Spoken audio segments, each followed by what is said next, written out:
Dear students, class 10 के mathematics का हम एक नया चैप्टर आज शुरू करने जा रहे हैं। ठीक है, चैप्टर का नाम है ट्रिग्नोमेट्रिक रेशियोज एंड आइडेंटिटीज। ठीक है, ये अगर हम एनसीईआरटी बुक की बात करें तो ये चैप्टर 8 है और अदर बुक्स में अलग अलग चैप्टर पे दिया हुआ है। जैसे आर.एस. अग्रवाल का अलग होगा, आर.डी. शर्मा का अलग होगा, के.सी. सिन्हा का अलग होगा। ठीक है, तो वैसे क्या है कि इस चैप्टर को जब हम स्टडी करेंगे तो किसी एक बुक को आपको फॉलो करना बहुत जरूरी है। ठीक है, किसी भी एक बुक को फॉलो कीजिए और उसे 100% सॉल्व कीजिए। ठीक है, डेफिनेटली, क्योंकि ये चैप्टर इसलिए इंपॉर्टेंट हो जाता है क्योंकि इससे 10 नंबर के क्वेश्चंस होते हैं। ठीक है, 10 नंबर से इस चैप्टर से क्वेश्चंस होते हैं, ये वाला चैप्टर, और इसी का एक और पार्ट है एप्लीकेशंस ऑफ ट्रिग्नोमेट्रिक रेशियोज। ठीक है, तो इन दोनों चैप्टर से मिलके 10 मार्क्स के क्वेश्चंस बनते हैं, तो बहुत ज्यादा इंपॉर्टेंट हो जाता है। ठीक है, तो इसे हम पूरा पढ़ेंगे। आप किसी एक बुक को फुल फॉलो कीजिएगा, चाहे के.सी. सिन्हा फॉलो कीजिए, आर.एस. अग्रवाल फॉलो कीजिए, आर.डी. शर्मा फॉलो कीजिए। सिर्फ एनसीईआरटी से नहीं होगा क्योंकि एनसीईआरटी में प्रैक्टिस के लिए क्वेश्चंस बहुत कम है। हाँ, अगर आप एनसीईआरटी बनाते हो तो इसके साथ इसी का एक और बुक आता है, एनसीईआरटी एग्जाम्पलर। ठीक है, एनसीईआरटी एग्जाम्पलर उसका नाम है, एनसीईआरटी एग्जाम्पलर। ठीक, अगर आप एनसीईआरटी यूज करते हो तो उसके साथ ये बुक भी आपको यूज करना ही पड़ेगा, और ये बुक इंपॉर्टेंट इसलिए है क्योंकि इससे बहुत सारे क्वेश्चंस होते हैं। ठीक है, अदरवाइज आप आर.डी. शर्मा यूज कर लीजिए, आर.एस. अग्रवाल यूज कर लीजिए। ठीक है, चलिए तो हम स्टार्ट करते हैं ट्रिग्नोमेट्रिक रेशियोज एंड आइडेंटिटीज। ठीक है, तो थोड़ा सा हम ट्रिग्नोमेट्री जो है, ये वर्ड आया है ट्राइगोनिया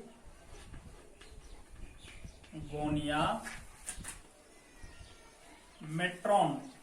ठीक है, इसी को ट्राइगोनिया मेट्रॉन को ही शॉर्ट में किया गया है ट्रिगोनोमेट्री। ठीक है, इसमें स्टडी क्या करते हैं, देखिए ट्राई का मतलब होता है 3।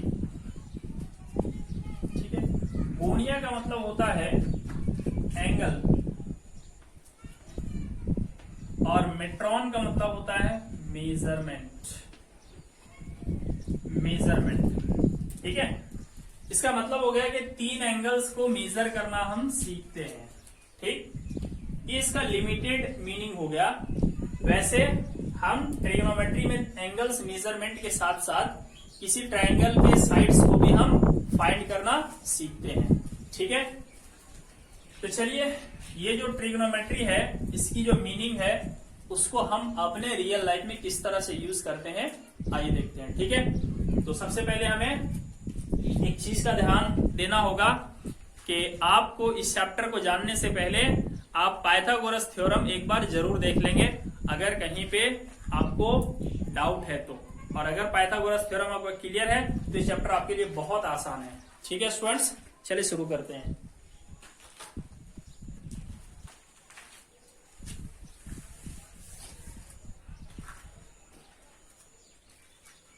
तो सबसे पहले हम देखते हैं ट्रिगोनोमेट्रिक रेशियोज।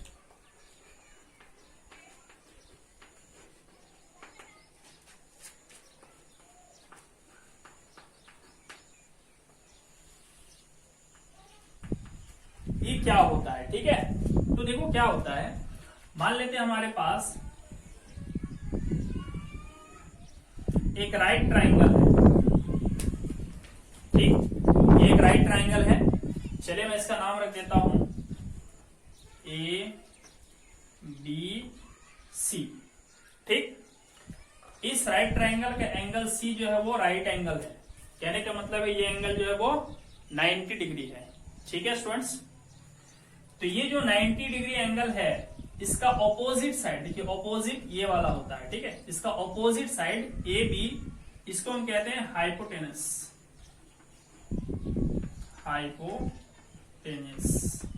ठीक, अब क्या है कि आमतौर पर हम लोग सीख लेते हैं लोअर क्लासेस में अप टू क्लास 9, इसको बेस कह दिया जाता है और इसको हाइट कह दिया जाता है। ठीक है, इसको बेस कह दिया जाता है, इसको हाइट या परपेंडिकुलर भी इसको कह देते हैं। ठीक है, बट इस चैप्टर से ध्यान रखिएगा, हम इसको बेस या इसको परपेंडिकुलर डायरेक्टली नहीं कहेंगे। ठीक है, बेस या परपेंडिकुलर कहने से पहले हमें एक एंगल चूज करना पड़ता है। ठीक है, तो चलिए हम कौन सा एंगल चूज करते हैं आपको बता देते हैं। ठीक है, देखिए एक तो हमने राइट एंगल ले लिया और राइट एंगल का ऑपोजिट वाला क्या हो गया, हाइपोटेनस। ठीक, अब हमारे पास दो एंगल और बचे हुए हैं, एक ये वाला एंगल बचा हुआ है, दूसरा ये वाला एंगल बचा हुआ है। ठीक, तो हम बात करते हैं फोर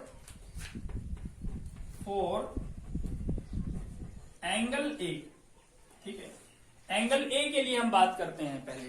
ठीक, तो एंगल ए ये हो गया, तो एंगल ए का जो ऑपोजिट होगा, ठीक है, एंगल ए का ऑपोजिट ये हो जाएगा परपेंडिकुलर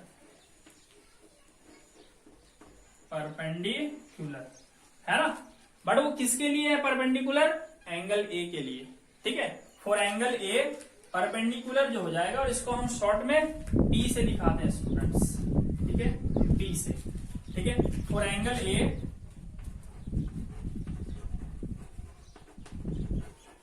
परपेंडिकुलर जो है वो बीसी हो जाएगा। ठीक, और ये वाला जो साइड बचता है ना, एडजेसेंट साइड है ना, एंगल ए का एडजेसेंट साइड।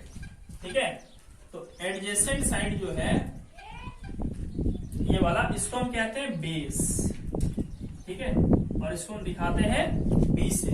ठीक है, तो एंगल ए के लिए बेस जो हो गया वो कौन हो गया, एसी हो गया। ठीक, अब हम क्या करते हैं, एंगल बी की अगर हम बात करते हैं, ठीक है, फॉर एंगल बी,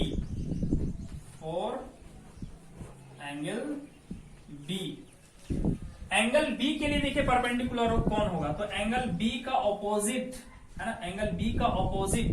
ठीक है, ये परपेंडिकुलर हो जाएगा, परपेंडिकुलर हो जाएगा। ठीक है, तो एंगल बी के लिए परपेंडिकुलर कौन हो गया, एंगल बी के लिए परपेंडिकुलर कौन हो गया, तो एसी हो गया। ठीक, और एंगल बी का एडजेसेंट देखिए ये वाला हो जाएगा, है ना, हाइपोटेनस छोड़ के जो भी बचता है, जैसे किसी एंगल में दो ही साइड होता है, तो दो में से एक हाइपोटेनस हो गया, दूसरा एडजेसेंट हो गया। ठीक है, तो बेस जो हो जाएगा, ठीक है, बेस इसका है ना, बी के लिए, एंगल बी के लिए जो बेस है वो ये वाला हो जाएगा, कौन, बीसी। ठीक, बेस हो जाएगा बीसी। अब यहां आप ध्यान दीजिए कि ये जो साइड एसी है, इसी को हम बेस भी कहते हैं और इसी साइड को हम परपेंडिकुलर भी कहते हैं। बट बेस कहना या परपेंडिकुलर कहना किस पे डिपेंड करता है, तो एंगल पे। ठीक है ना, अगर हम इसे परपेंडिकुलर कहेंगे तो तब कहेंगे जब हम एंगल बी की बात कर रहे हों। ठीक, और अगर हम इसे बेस कहना चाहते हो तो तब कहेंगे जब हम एंगल ए की बात कर रहे हो। ठीक है, चलिए मैं एक और एग्जांपल लेता हूं और आपको उसमें से पहचानना है। ठीक है, चलिए मैं यहां पे एक ट्राइंगल ले रहा हूं,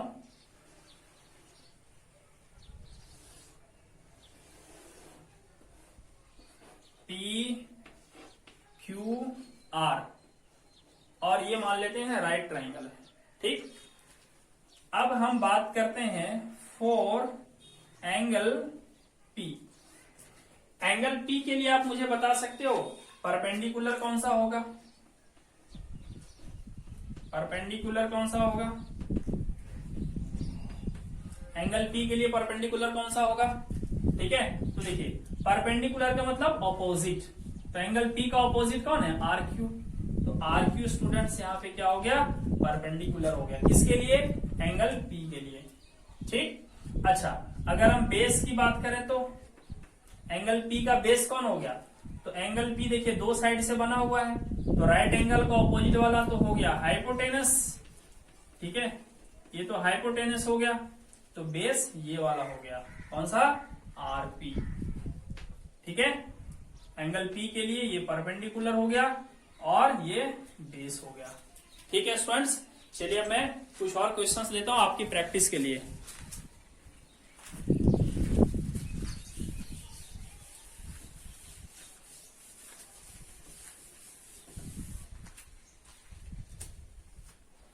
चलिए मैं यहाँ पे एक ट्राइंगल ले रहा हूं, ये ट्राइंगल है जेड, ठीक है, ये जेड जो है वो राइट एंगल है। तो आपको बताना है फॉर एंगल वाई, ठीक है, फॉर एंगल वाई परपेंडिकुलर कौन सा होगा वो बताइए, और बेस कौन सा होगा वो बताइए, ठीक है। आप इसका आंसर आप मुझे कमेंट बॉक्स में लिख के दोगे, ठीक। नेक्स्ट, ये एक ट्राइंगल लेते हैं हम लोग यू वी डब्ल्यू, ठीक है, ये राइट ट्राइंगल है, ठीक है स्टूडेंट्स। तो आप मुझे फॉर एंगल डब्ल्यू के लिए आप मुझे बताइए परपेंडिकुलर कौन सा होगा और बेस कौन सा होगा, ठीक है। आपको ये दोनों आंसर्स मुझे बताने हैं। चलिए अब हम बात करते हैं ट्रिग्नोमेट्रिक रेशियोज की।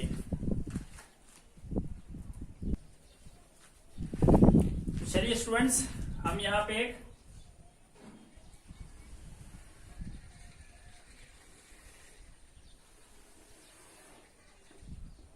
राइट ट्राइंगल लेते हैं पी क्यू आर, ठीक। अब ये राइट ट्राइंगल है और जिसका एंगल ये 90 डिग्री है, तो ये वाला क्या हो गया हाइपोटेनस, ठीक है। हाइपोटेनस को जनरली हम एच से दिखा देते हैं, हाइपोटेनस जनरली हम इसे एच से दिखा देते हैं, ठीक। तो ट्रिग्नोमेट्रिक रेशियोज देखिए क्या होता है, it is the ratio of sides, it is the ratio of sides of a right triangle,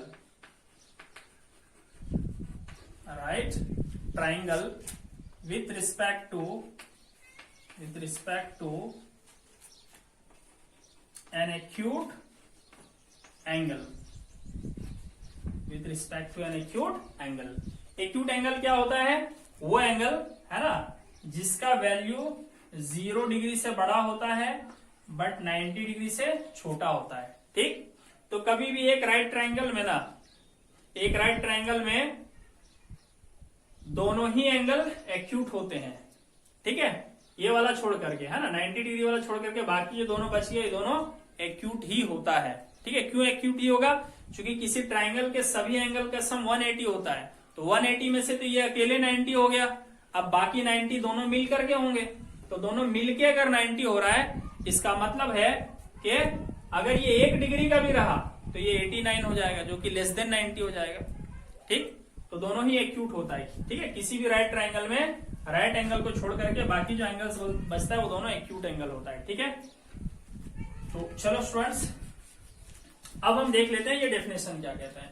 ये क्या कहता है, it is the ratio of sides of a right triangle, ये राइट ट्राइंगल के साइड्स का रेशियो होता है with respect to an acute angle, किसी भी एक्यूट एंगल के रिस्पेक्ट में, ठीक है।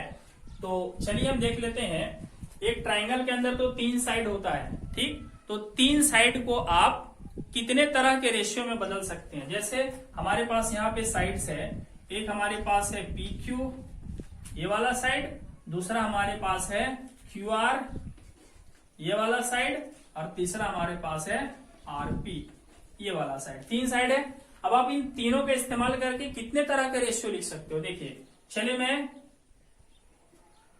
P Q by Q R लिखता हूं, एक इस तरीके से मैं लिख सकता हूं इन दोनों का रेशियो। अच्छा, फिर मैं क्या लिख सकता हूं, पी क्यू बाई आरपी लिख सकता हूं, ठीक है। नेक्स्ट मैं क्या लिख सकता हूं, क्यू आर बाई आरपी लिख सकता हूं, ठीक है, इन दोनों का रेशियो। क्या इसके अलावा भी आप लिख सकते हो, यस लिख सकते हैं, इसका जस्ट रेसिप्रोकल, जैसे आरपी, जैसे हम लोग लिख सकते हैं Q R by P Q, Q R by P Q, और क्या लिख सकते हैं RP by P Q, RP by P Q, और क्या लिख सकते हैं हम लोग लिख सकते हैं RP by Q R, RP by Q R. इसके अलावा आप लिख ही नहीं सकते, इसके अलावा ट्राई मार करके देख लो, है ना, नहीं लिख सकते। तो 1 2 3 4 5, 6। 6 तरह के रेशियो आप लिख सकते हो, उससे ज्यादा आप लिख ही नहीं सकते। जैसे चलिए मैं एक और रैंडम ट्राई मारता हूं, मैं आरपी बाई पी क्यू लिख के देखता हूं। आरपी बाई पी क्यू सोच रहा हूँ कि नहीं 7वां भी मैं लिख दूंगा, तो आरपी बाई पी क्यू कहीं ना कहीं हो चुका होगा। ठीक है, देखिए यहाँ पे आरपी बाई पी क्यू। आप कोई भी ट्राई कर लो, 6 से ज्यादा तरह का रेशियो आप नहीं लिख सकते। ठीक है, तो अब क्या होगा कि ट्राइंगल के साइड्स का रेशियो 6 तरह से ही लिखा जा सकता है, उससे ज्यादा नहीं लिखा जा सकता। ठीक है, तो चलिए हम 6 वो रेशियोज को यहाँ पे जान लेते हैं और उनका नाम हम जान लेते हैं। ठीक है, तो कोई एक एंगल तो पहले हमें चूज करना पड़ेगा। ठीक है, फॉर एंगल आर। ठीक है, हम एंगल आर की बात कर रहे हैं। ठीक, तो अब देखिए ये एंगल आर हमने सेलेक्ट कर लिया, तो अब एंगल आर के लिए परपेंडिकुलर कौन होगा, इसका परपेंडिकुलर कौन होगा आर के लिए, आर के लिए परपेंडिकुलर इसका ऑपोजिट वाला, ये हो जाएगा परपेंडिकुलर। ठीक, और बेस कौन सा हो जाएगा, ये वाला हो जाएगा। ठीक है स्टूडेंट्स, अच्छा देखिए यहाँ पे क्या है ना, थोड़ा सा कंफ्यूजन होगा क्योंकि पी पी दोनों हो जा रहा है ना। मैं यहाँ थोड़ा सा नाम चेंज कर देता हूँ। ठीक है, चलिए मैं नाम चेंज कर देता हूँ, ए बी और सी नाम लिख देता हूं। ठीक है, अब हम क्या करेंगे, फॉर एंगल सी के लिए हम यहां पे काम करेंगे। ठीक,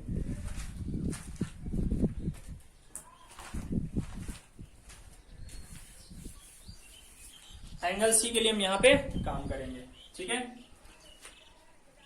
तो इनके लिए जब हम रेशियो लिखेंगे तो देखिए क्या क्या लिखा जा सकता है, A B by B C ये लिखा जा सकता है, फिर लिखा जा सकता है ए बी बाई सी ए, ऐसा लिखा जा सकता है। फिर हम लोग लिख सकते हैं बी सी बाई सी ए, ऐसा लिख सकते हैं हम लोग। और इसी का रेसिप्रोकल कर दीजिए, देखिए B C by A B, और क्या लिख सकते हैं सी ए बाई ए बी, और क्या लिख सकते हैं बी सी बाई सी ए। ये 6 तरह का ही हम लोग लिख सकते हैं, इससे ज्यादा नहीं लिख सकते। तो एंगल सी के लिए ठीक है, हम लोग एक बार लिख सकते हैं A B by B C, क्या लिख सकते हैं A B by B C. ठीक है स्टूडेंट्स, तो ये A B by B C, देखिए ए बी क्या हो गया, ए बी जो हो गया वो तो परपेंडिकुलर हो गया। ठीक है, परपेंडिकुलर हो गया, और बीसी क्या हो गया, बीसी क्या हो गया हाइपोटेनस हो गया। ठीक है, तो परपेंडिकुलर और हाइपोटेनस के रेशियो को हम कहते हैं साइन। ठीक है, क्या कहते हैं साइन ऑफ एंगल सी। ठीक है, इसको बोलेंगे साइन ऑफ एंगल सी। वैसे ये पूरा पूरा ऐसे लिखाता है sine sine of angle C, इसी का शॉर्ट फॉर्म ये होता है। ठीक, साइन ऑफ एंगल सी।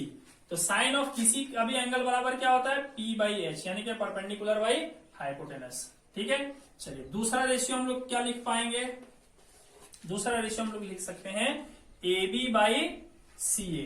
ठीक, ठीक है, ए बी बाई सी ए लेते हैं हम लोग, तो ए बी बाई सी ए। अब ध्यान दीजिए ए बी क्या है, ए बी है पी, ठीक है पी, और सी ए क्या है सी ए, सी ए देखिए बी है। ठीक है बी, और इसको हम लोग कहते हैं टेंजेंट ऑफ एंगल सी। क्या कहते हैं इसको हम लोग टेंजेंट ऑफ एंगल सी।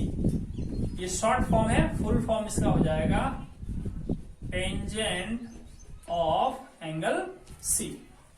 ठीक है, अच्छा नेक्स्ट रेशियो हम क्या लिख सकते हैं इसका, ये वाला हो गया। अब हम ये लिख सकते हैं बीसी बाई सी ए।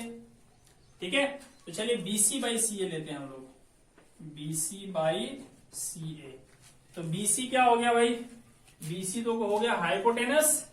ठीक है, और सी ए क्या हो गया, ये हो गया बेस। ठीक है, और इसको हम लोग कहते हैं सेकेंड, शॉर्ट में से हम लोग लिखते हैं सेक सी। ठीक है, और वैसे इसका पूरा नाम है सेकेंड ऑफ एंगल सी, इस रेशियो का नाम है। ठीक, चलिए नेक्स्ट हम लोग देखते हैं कौन सा हमारे पास है, बीसी बाई ए बी। ठीक है, बीसी है स्टूडेंट्स। तो BC बाई AB क्या है, BC यहां देख सकते हो, BC ये है हाइपोटेनस और AB देख सकते हो क्या है, परपेंडिकुलर। ठीक है, और इसको हम लोग बोलते हैं cosecant of angle C, cosecant. तो शॉर्ट में उसे सिर्फ लिखा जाता है कोसेक ऑफ एंगल C, और इसका फुल फॉर्म है कोसेकेंट ऑफ एंगल C। ठीक है, नेक्स्ट इसी तरह नेक्स्ट रेशियो हमारा है CA बाई AB। ठीक है, CA बाई AB। तो CA आप देख सकते हो क्या है, ये तो B है, और AB आप देख सकते हो क्या है, P है। तो B बाई P को हम लोग कहते हैं कोटेंजेंट ऑफ एंगल C, और शॉर्ट में लिखते हैं इसे हम लोग कॉट C, और वैसे इसका पूरा नाम हो जाएगा कोटेंजेंट ऑफ एंगल C। ठीक है, इसके बाद नेक्स्ट एक और है 6 नंबर। ठीक है, 6 नंबर वाला हमारा रेशियो कौन सा है, BC बाई CA। ठीक, BC by CA, BC by CA। BC क्या है, BC आप देख सकते हो ये तो हाइपोटेनस है। ठीक, और CA क्या है, ये तो B है। ठीक है, H बाई B। ठीक है स्टूडेंट्स, तो H बाई B को हम लोग बोलते हैं, एक मिनट, कहीं पे कुछ मिसिंग है। देखिए यहां पे मिसिंग है, ये BC by CA, BC by CA 2 बार लिखा गया है ना, ये होना चाहिए CA बाई BC। ठीक है, तो यहां पर हम लिखेंगे CA by BC, CA by BC। तो CA हमारा क्या है, B है, और AC क्या है हमारा, H, और B बाई H को हम लोग बोलते हैं कोसाइन ऑफ एंगल C। तो शॉर्ट में लिखते हैं हम लोग कॉस C। ठीक है, और इसी को कहा जाता है कोसाइन ऑफ एंगल C। ठीक है, तो स्टूडेंट्स कोई भी एक एंगल के लिए है ना 6 ट्रिग्नोमेट्रिक रेशियोज हो सकते हैं, और अभी हमने एंगल C के लिए लिखना सीखा। अब हम इसी ट्राइंगल में एंगल B के लिए हम लिखना सीखेंगे। ठीक है, तो चलिए स्टूडेंट्स, अब हम ट्रिग्नोमेट्रिक रेशियोज लिखना चाहेंगे एंगल B के लिए। बट इससे पहले अब मैं आपको एक शॉर्ट ट्रिक बता देता हूं कि कब रेशियो को साइन कहेंगे, कब रेशियो को कोसाइन कहेंगे, कब रेशियो को टेंजेंट कहेंगे, है ना। तो उसका शॉर्ट ट्रिक है, मैं आपको बता देता हूं, है ना। ये काफी फेमस ट्रिक है, कई बच्चों ने इसे याद भी रखा होगा। ठीक है, तो देखिए कभी भी अगर P बाई H मिले, ठीक है, P बाई H, तो उसे हम क्या बोलते हैं, साइन। ठीक है, और अगर B बाई H मिले तो उसे बोलते हैं हम कॉस। ठीक है, और अगर P बाई B मिले, ठीक है, तो उसे हम बोलते हैं टेन। ठीक है, P बाई H रहेगा तो उसे क्या बोलेंगे हम लोग, कॉस। B बाई H रहेगा, sorry, sine B by H रहे तो उसे क्या बोलते हैं हम लोग, कॉस, और P बाई B रहे तो क्या बोलेंगे उसे हम लोग, टेन। ठीक है, तो देखिए क्या है, आप नीचे लिख लेंगे साइन कॉस टेन। ठीक है, और उसको याद इस तरह से रखा जाता है। ठीक है, पाव भाजी पूरी। ठीक है, शॉर्ट में याद रख सकते हो, पाव भाजी पूरी हम ही बनाएंगे। ठीक है, पाव भाजी पूरी हम ही बनाएंगे। ठीक है स्टूडेंट्स, इससे आपको याद हो जाएगा। पहले क्या लिख लेना है, नीचे साइन कॉस टेन लिख लेना है। ठीक है, उसके बाद पाव भाजी पूरी हम ही बनाएंगे, ऐसे याद रख सकते हो आप इसे। ठीक है, P for pav, B for भाजी, P फॉर पूरी, H फॉर हम, H for he, B for बनाएंगे। ठीक है, चलिए इस तरह से आप याद रख लीजिएगा।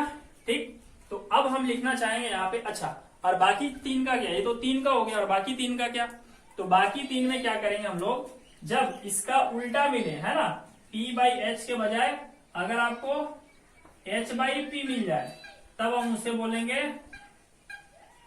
कोसाइन, ठीक है, सॉरी उसे हम लोग बोलेंगे कोसेक। अच्छा, अब इसका उल्टा अगर मिल जाए h/b मिल जाए तो इसे हम बोलेंगे सेक, और इसका उल्टा मिल जाए अगर p/b का उल्टा अगर b/p मिल जाए तो उसे हम बोलेंगे कॉट।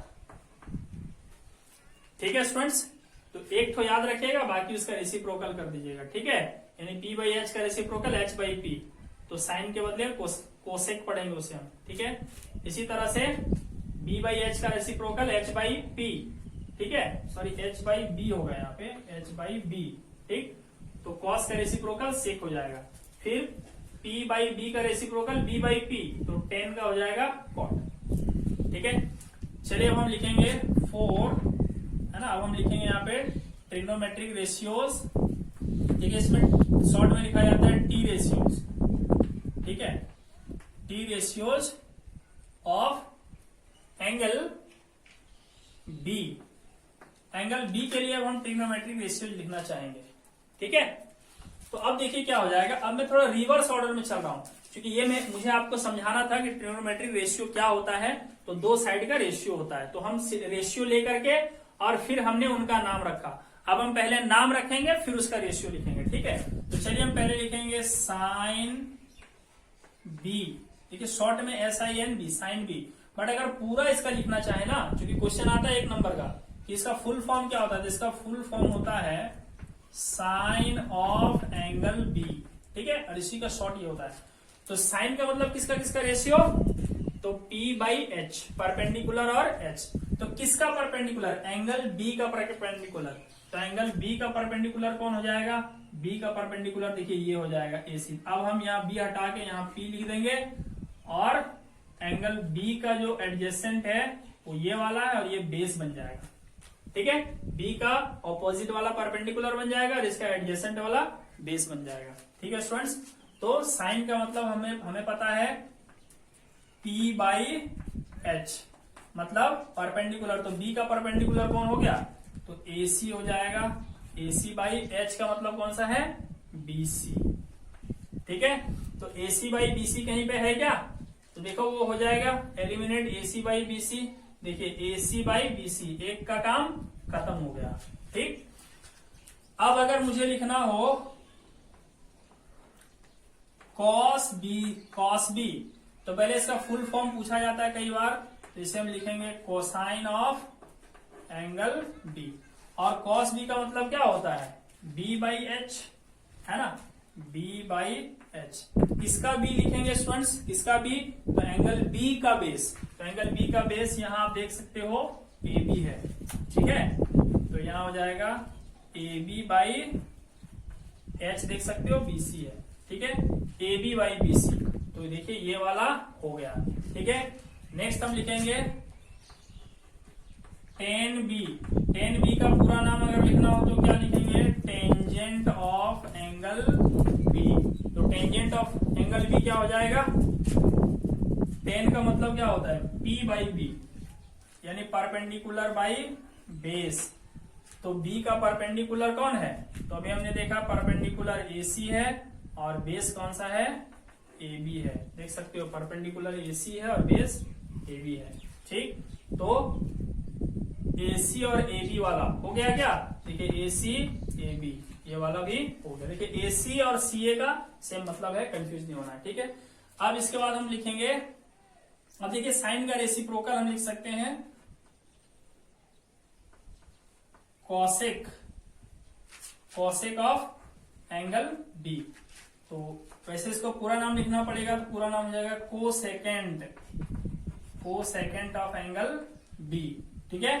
तो cosecant of angle B equal to इसका रेसिप्रोकल, देखिए साइन का रेसिप्रोकल कर दो कोसेक मिल जाएगा, मतलब P/h के बजाय अब लिखाएगा H/P, और ये हो जाएगा BC/AC। इसी तरह कॉस का रेसिप्रोकल होता है सेक, ठीक है, सेक B, वैसे इसका पूरा नाम अगर लिखना चाहें तो हो जाएगा सेकेंड ऑफ एंगल B, और इसका रेसिप्रोकल कर दिया यानी कि H/B, ठीक है, तो यहाँ पे हो जाएगा BC/AB, देखिए इसका रेसिप्रोकल कर दिया हमने।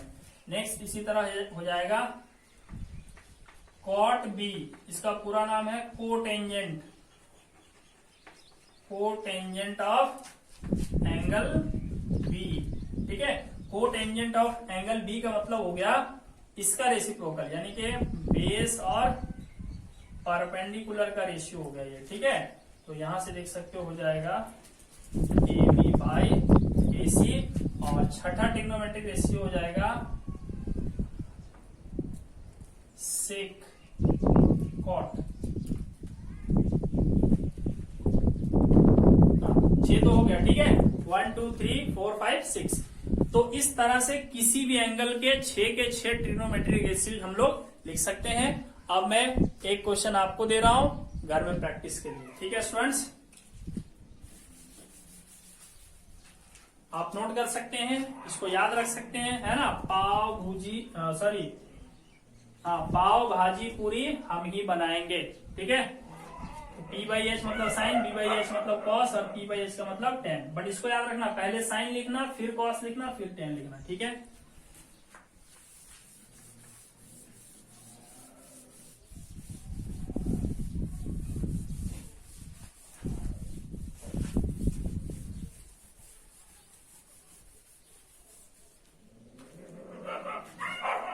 चलिए तो यहां पे हम लोग देखते हैं,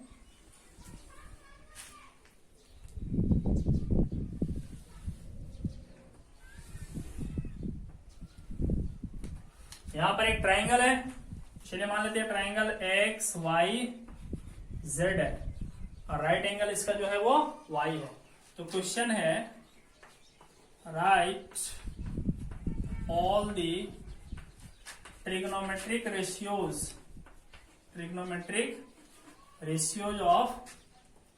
ratios of angle x. Angle x का सारा ट्रिग्नोमेट्रिक रेशियो जो है आपको लिखना है। ठीक है स्टूडेंट्स, इस एंगल का। ठीक है, तो आप इसका प्रैक्टिस कर लीजिएगा।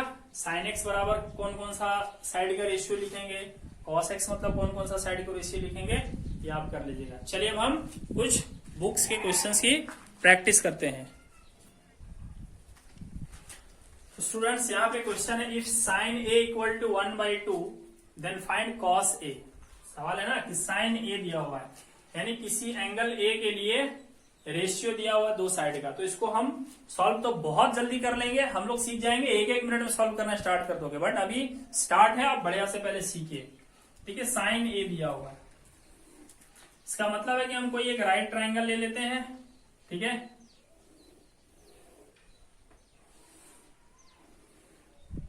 कोई एक राइट ट्राइंगल ले लेते हैं हम लोग। बट ध्यान रखिएगा कि जब भी राइट ट्राइंगल लोगे तो एंगल ए कभी भी 90 मत दिखाना, क्योंकि ये एंगल ए एक्यूट एंगल होता है। ठीक है, तो ये एक्यूट एंगल लेना है, तो सॉरी ये एक्यूट एंगल नहीं लेना है। ठीक है, ये 90 डिग्री होगा। अब इसके अलावा आप ए इसको मान सकते हो, कोई दिक्कत नहीं है। ठीक है, ए इसको मान सकते हो, बी इसको मान लीजिए, सी इसको मान लीजिए। बट कभी भी राइट एंगल की जगह पर ए मत लिख देना, क्योंकि ए क्या है, एक्यूट एंगल के लिए। हमने पढ़ा है ना, ट्रिग्नोमेट्रिक रेशियो जो निकाला जाता है वो एक्यूट एंगल के लिए निकाला जाता है। ठीक है, तो एक्यूट एंगल ये भी हो सकता है, ये भी हो सकता है। ठीक, अब देखिए यहाँ पे क्या कह रहा है, साइन ए इक्वल टू 1/2। ठीक, तो हमें कॉस ए फाइंड करना है।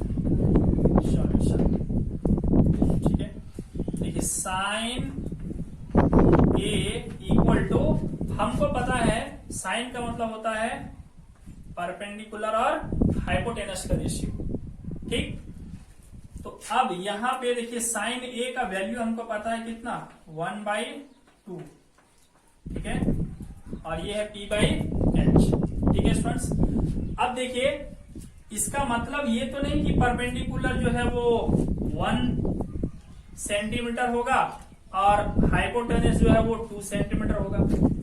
ऐसा है क्या? नहीं, ऐसा बिल्कुल नहीं है, ये उसका रेशियो है।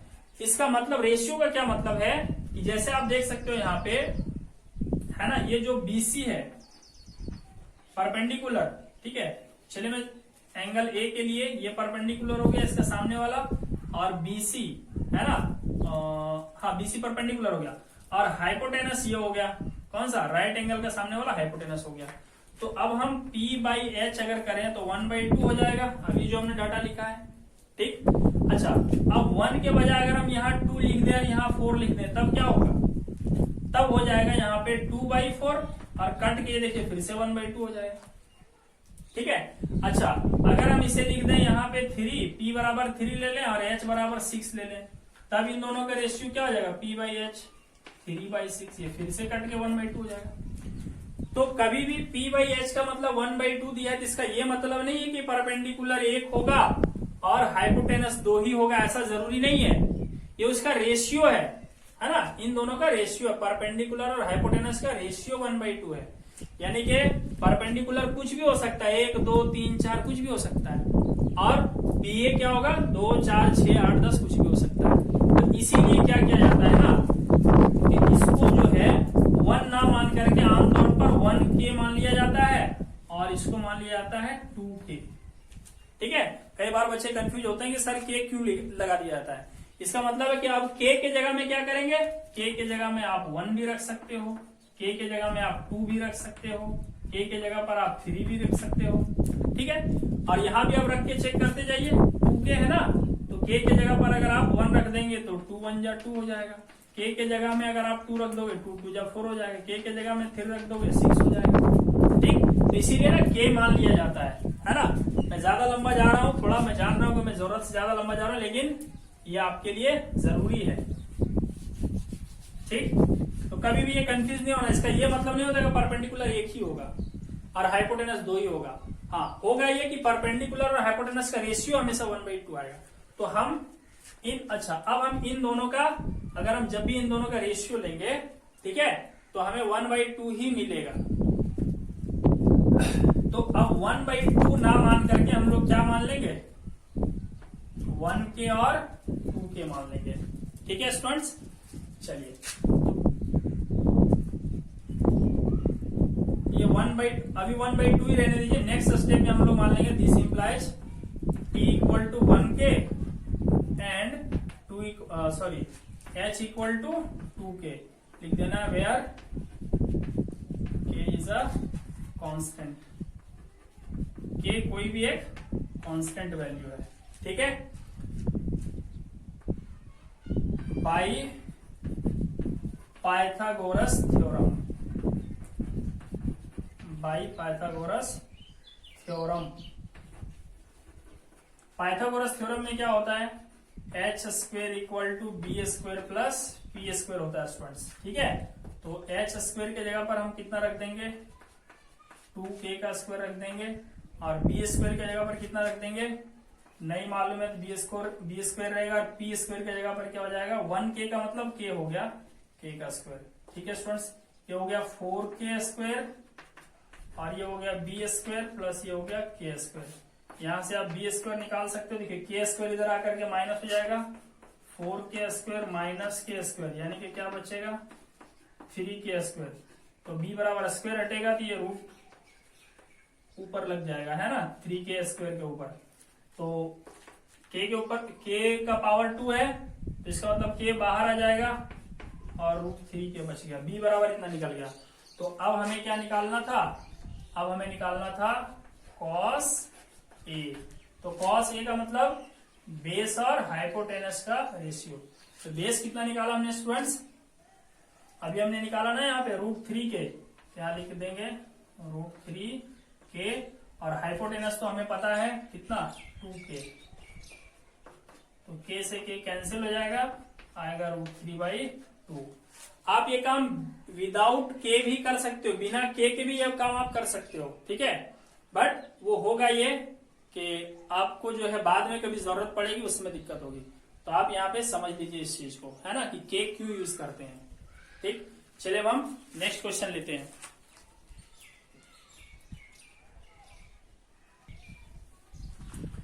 देखिए क्वेश्चन है, if 10p equal to 4/3 then find all the other t ratios of angle p।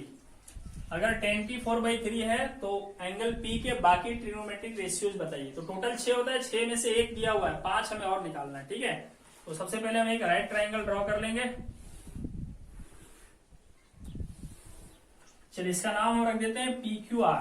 ठीक, तो P यहां तो नहीं लिख सकते हम लोग, क्योंकि P एक एक्यूट एंगल होना चाहिए। ठीक है, तो हम यहां लिखेंगे P, यहां लिख देंगे Q, यहां लिख देंगे R।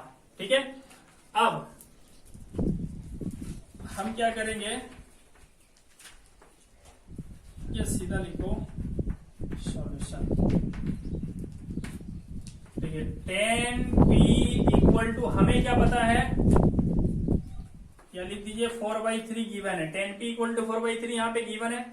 अब 10P इक्वल टू हम क्या जानते हैं, किसका किसका रेशियो होता है ये, तो परपेंडिकुलर का और बेस का। ठीक, तो परपेंडिकुलर और बेस यहाँ पे क्या हो गया, 4/3। ठीक है, अब यहां से आप P बराबर क्या लिख दोगे, 4K।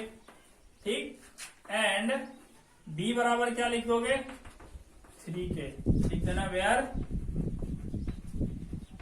K is any constant, any के बजाय A लिख दोगे, ये कांस्टेंट है। ठीक, now by Pythagoras theorem, Pythagoras theorem से क्या होता है, h square equal to B square plus P square.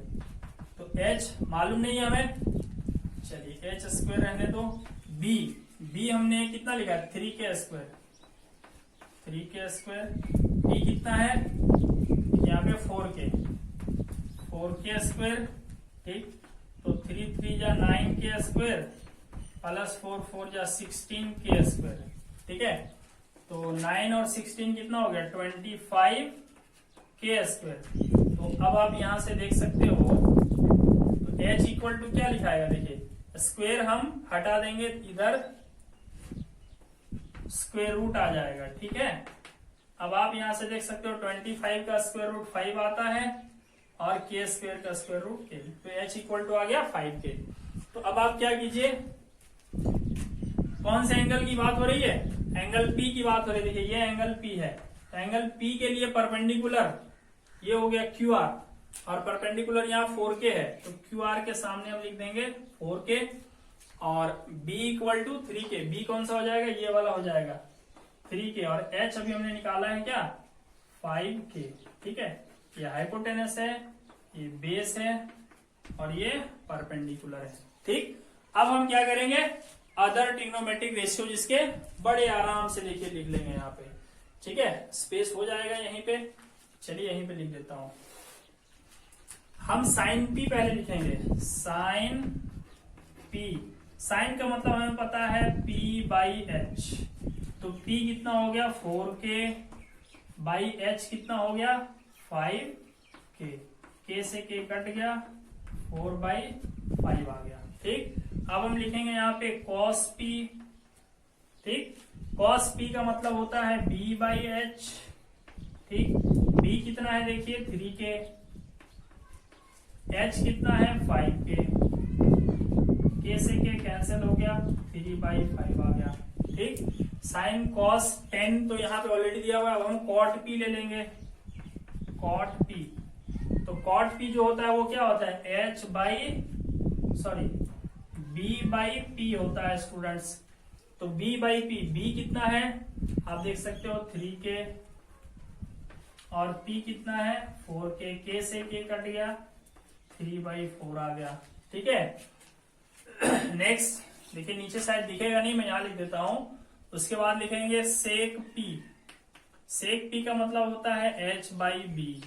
तो H कितना है 5K, देख सकते हो यहाँ पे, और B कितना है देख सकते हो यहाँ पे 3K, K से K कैंसिल हो गया, 5/3 आ गया। नेक्स्ट कौन सा हो जाएगा, cosec, cosec P। Cosec P का मतलब होता है H/P। ठीक है, यहाँ पे P एंगल है, ये P परपेंडिकुलर है। ठीक है, कंफ्यूज नहीं होना। चलिए, तो H कितना है 5K, P कितना है 4K, K से K कैंसिल हो गया, 5/4। तो हमने सारे ट्रिग्नोमेट्रिक रेशियो जिसके निकाल लिए। चलिए, तो स्टूडेंट्स अब मैं यहाँ पे ट्रिग्नोमेट्रिक रेशियो से जुड़ा हुआ कुछ रिलेशंस आपको बताता हूँ, जिसका यूज हम अगले क्लास में बहुत ज्यादा करेंगे। ठीक है, तो जो रिलेशंस अभी बताऊंगा उसको आप याद कर लीजिए बढ़िया से, और अगले क्लास में आप RS अग्रवाल की बुक को यूज कीजिए या RD शर्मा की बुक को यूज कीजिए। ठीक है, क्वेश्चंस बनाना स्टार्ट कीजिए। जहां कहीं भी प्रॉब्लम आती है और अगर आपसे नहीं बनता है तो आपको क्वेश्चन सीधे उसका फोटो खींचिए और मेरे व्हाट्सएप नंबर पे आप भेज दीजिए। मैं यहाँ पे लिख देता हूँ 9525826031। अगर नहीं बनता आपसे, सीधा इस नंबर पे आप सेंड कर दीजिए। मैं अगला वीडियो बनाने से पहले इसका सॉल्यूशन आपको बता दूंगा। ठीक है स्टूडेंट्स, यानी नेक्स्ट इसका जब नेक्स्ट चैप्टर पढ़ाई करूंगा उस समय पहले मैं आपके क्वेश्चंस का सॉल्यूशन बताऊंगा, फिर हम आगे बढ़ेंगे। ठीक है, तो आप जैसे ही वीडियो वॉच करते हो तुरंत जो समझ में नहीं आए आपके बुक से सॉल्व कीजिए, जो समझ में नहीं आए इसका स्क्रीनशॉट खींचिए और यहाँ पे भेज दीजिए। चलिए अब हम नेक्स्ट कुछ और रिलेशंस देख लेते हैं। स्टूडेंट्स, ट्रिग्नोमेट्रिक रेशियोज में इनवर्स रिलेशन भी होता है। ठीक है, देख लेते हैं क्या क्या इनवर्स रिलेशन होता है। ठीक है, हमारे पास है साइन और कोई एंगल मान लेते हैं थीटा है। थीटा कोई भी एंगल हो सकता है, जैसे ए बी सी कुछ भी। तो इसके बराबर हमने पढ़ा है कि P बाई H होता है। ठीक, और हमने पढ़ा है cosec theta equal to H by P पढ़ा है। ठीक, नौ अब हम क्या करते हैं, इन दोनों को मल्टीप्लाई करते हैं। किसको? साइन थीटा को और कॉसेक थीटा को। तो साइन थीटा का मतलब P बाई H और कॉसेक थीटा का मतलब H बाई P। P से P कट गया, H से H कट गया, बचा क्या? 1। यहां से आप देख सकते हो कि साइन थीटा इक्वल टू 1। देखिए कॉसेक थीटा उधर जाके डिनोमिनेटर बन जाएगा। तो ये एक इनवर्स रिलेशन होता है। ठीक है, इसी को आप ऐसे लिख सकते हो, जैसे कॉसेक थीटा मैं इधर रहने देता हूं, कॉसेक थीटा, तो साइन थीटा उधर जाके क्या बन जाएगा? ठीक है, ये रिलेशन याद रखिएगा। 1 by cosec theta equal to sine theta या cosec theta equal to 1 by sine theta. एक रिलेशन ये हो गया। चलिए दूसरा हम लोग देखते हैं। दूसरा देखिए, हमारे पास है cos theta equal to B by H. ठीक है, और सेक थीटा इक्वल टू है एच बाई बी। दोनों को मल्टीप्लाई कर देते हैं, cos theta into sec theta, तो यहां हो जाएगा B by H into H by B. फिर से ये और ये कैंसल, आ जाएगा 1। तो इस तरह से आपको मिलेगा कॉस थीटा इक्वल टू, देखिए सेक थीटा उधर जाके डिनोमिनेटर बन जाएगा। तो ये एक रिलेशन है दोनों के बीच। इसी को आप लिख सकते हो sec theta equal to 1 by cos theta. ये दूसरा इनवर्स रिलेशन है दोनों के बीच। तीसरा एक देख लेते हैं हम लोग। हमारे पास है tan theta equal to P by B और कॉट थीटा इक्वल टू हमारे पास है B बाई P। दोनों को मल्टीप्लाई कर दो, tan theta into cot theta, तो P by B into B by P. ये और ये कैंसिल हो गया, यहाँ पे 1 आया। ठीक है, तो यहां से आप लिख सकते हो tan theta equal to 1 by cot theta, या इसी को आप लिख सकते हो cot theta equal to 1 by tan theta. ठीक है, तो ये 3 इनवर्स रिलेशन हो गए। इसके अलावा आइए हम देखते हैं अब कुछ क्वोशिएंट रिलेशंस होता है। चलिए कुछ क्वोशिएंट रिलेशंस देख लेते हैं हम लोग। ठीक है,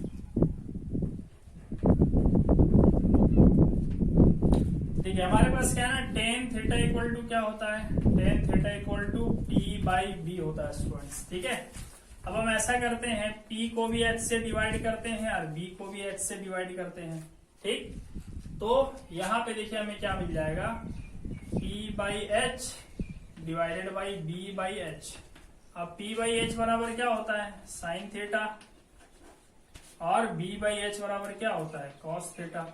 इस तरह से हमें एक रिलेशन मिल गया कि tan theta equal to sine theta by cos theta.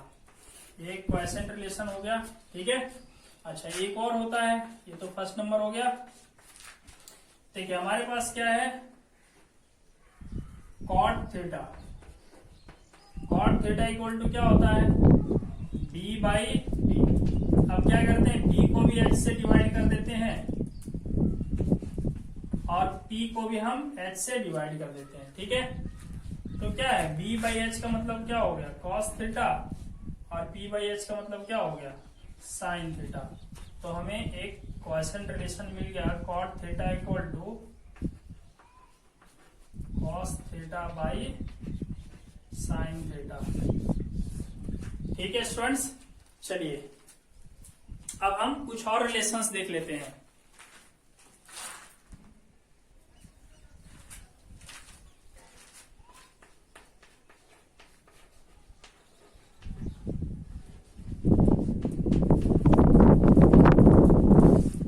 Other relations, ठीक है, ये अदर रिलेशंस बहुत इंपॉर्टेंट है। चलिए हमको पता है ना, H square equal to B square plus B square होता है।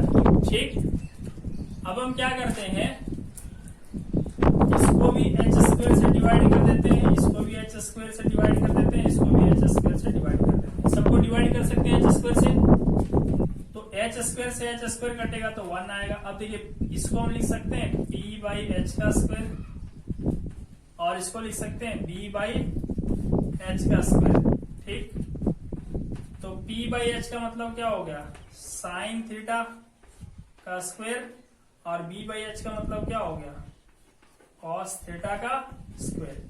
अब देखिए स्टूडेंट क्या है, ट्रिग्नोमेट्री में ये स्क्वायर ना यहाँ लिखा जाता है, देखिए ऐसे लिखा जाता है, साइन स्क्वायर थीटा। ठीक है, साइन थीटा का स्क्वायर को साइन स्क्वायर थीटा लिखा जाता है। इसी तरह यहाँ पे लिखा जाता है कॉस स्क्वायर थीटा। तो एक रिलेशन ये मिल गया हमको। ठीक है, साइन, इसको हम लोग ऐसे लिख देंगे थोड़ा सा, sine square theta plus cos square theta equal to 1। ध्यान रहे सेम एंगल होना चाहिए, थीटा थीटा। ठीक है, एक रिलेशन ये मिल गया हमको। ठीक है, चलिए एक और रिलेशन देख लेते हैं। चलिए हमारे पास है H square equal to B square plus D square. ठीक है, एक नंबर हो गया। दूसरा पाइथागोरस थ्योरम से आता है ना, हाइपोटेनस का स्क्वायर इक्वल टू परपेंडिकुलर का स्क्वायर प्लस बेस का स्क्वायर। अब हम इसको क्या करते हैं, पी स्क्वायर से डिवाइड कर देते हैं, इसको भी क्या करेंगे, पी स्क्वायर से डिवाइड कर देंगे, इक्वल टू डालेंगे, और इसको भी क्या करेंगे हम लोग, पी स्क्वायर से डिवाइड कर देंगे। ठीक, तो ये लिखाएगा एच बाई पी का स्क्वायर, पी स्क्वायर से पी स्क्वायर कैंसिल हो जाएगा, यहाँ 1 बचेगा, और ये हो गया बी बाई पी का स्क्वायर। अब आप देख सकते हो एच बाई पी का मतलब हो गया कॉसेक थीटा का square equal to 1 plus B by P का मतलब हो गया कॉट थीटा का स्क्वायर। ठीक है, तो यहां से देख सकते हो, देखिए ये स्क्वायर अब यहां लिखाएगा कॉसेक स्क्वायर थीटा, और ये 1 प्लस कॉट स्क्वायर थीटा। इसी को ऐसे भी लिखा जाता है cosec square theta minus cot square theta equal to 1। देखिए कॉट स्क्वायर इधर आके माइनस हो जाएगा। ये एक रिलेशन हो गया। ठीक है, एक और रिलेशन होता है